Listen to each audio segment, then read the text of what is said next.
Hello everybody, welcome to another episode of Car Addiction. Today we're going to talk about a journal bearing, how they are made, how do they function, and how to identify a good or bad journal bearing turbo. If this is your first time on my channel, I'm a huge Nissan enthusiast. I got 3.0 twin turbo, a 32 Skyline, a Nissan hardbody, and I also have an MR2 which I will be working on it. I promised you guys that I will put it on the road this season, which I will. And hold me to it, okay?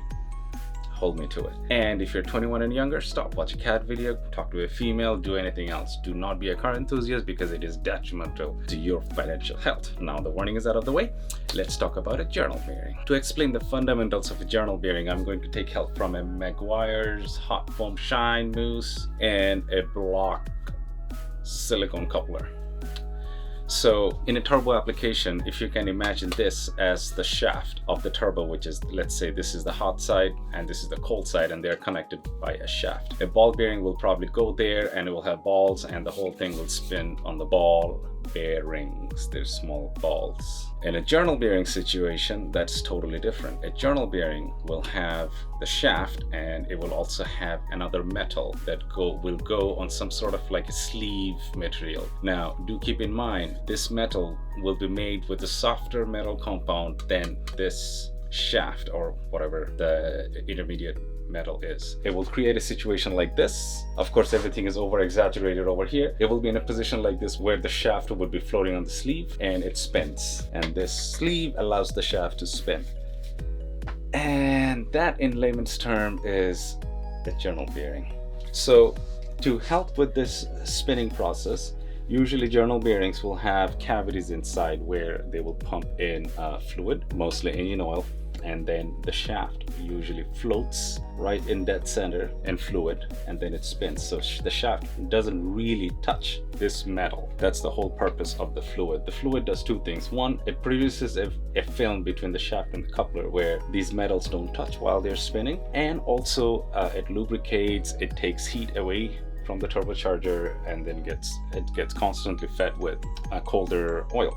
Now this oil is always on a pressure, so the shaft kind of floats in the middle, and that is, my friend, is the journal bearing in a turbo. Now here's the issue. If you take the turbo away, or if you release the pressure in a journal bearing, and when you touch the propeller shaft, you may feel a little bit of this. Now again, this is overly exaggerating, but let me show you. Okay, so this is an example of a T20 Garrett T28 turbo. As you can see, this is the hot side, this is the cold side. There's the turbine wheels here, whee, whee, and then here, whee. And right in the middle, they're connected by an intermediate shaft. Now on this side, you get the engine oil input. Here's the coolant and oil output and coolant out. So if this is the shaft in the middle, here's the cold side, here's the hot side, and these two blades are connected by the shaft, and this thing is floating on the journal bearing, and it spins like that. Now, as I said, on a journal bearing, the bearing itself, there's a space between the bearing and the shaft so that the oil can go in and lubricate that area. So if I spin this spins very freely, and if I move it left to right, it does have an ever so slightly, if I tell you if it's half a mil, it's probably less than that.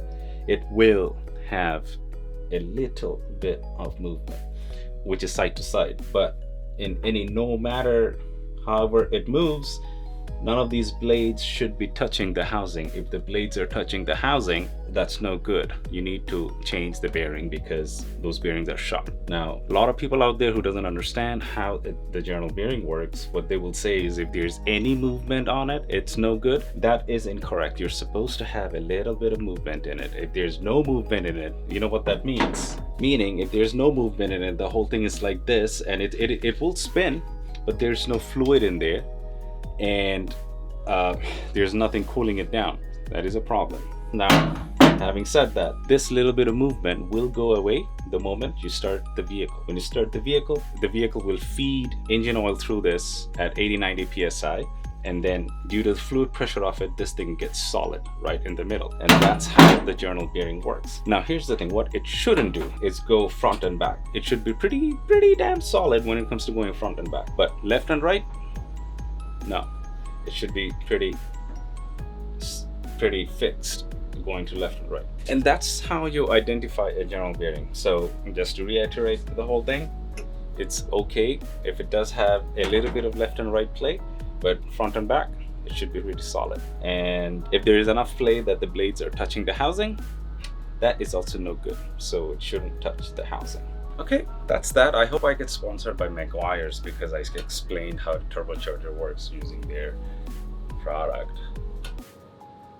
Yeah, if you have any questions, leave it in the comment section. If you find any of the information I provided today is incorrect, leave it in the comment section, because in this ever-expanding universe, we are always learning. Thank you for making it to the end of the video. Please hit the like and the subscribe button, because there's a lot more interesting stuff, DIY and shenanigans coming in. Well, what's gonna happen in the next video?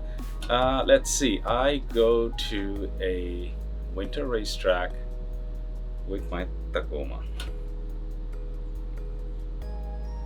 Subscribe.